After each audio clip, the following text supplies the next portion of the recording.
నిలబడిన తర్వాత ఆ తీర్పు చూసి సంబరాలు చేసుకున్నటువంటి తప్పుడు నాయాళ్ళందరూ కూడా సంబరాలు చేసుకున్నారట.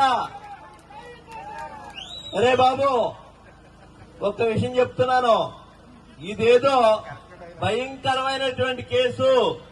ఈ శిరోమండం కేసులోని తోట త్రిమూర్తి అన్నవాడు ఇంక బయటకు రాడు అనేటువంటి ఆలోచన మీకుంది. మీ అందరి బలం, మీ అందరి ఆశీర్వచనం నాకున్నంత కాలం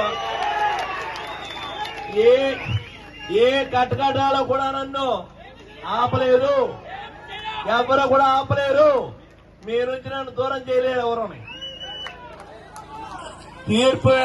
తీర్పు వెలువడినటువంటి ఒక 2 గంటల్లో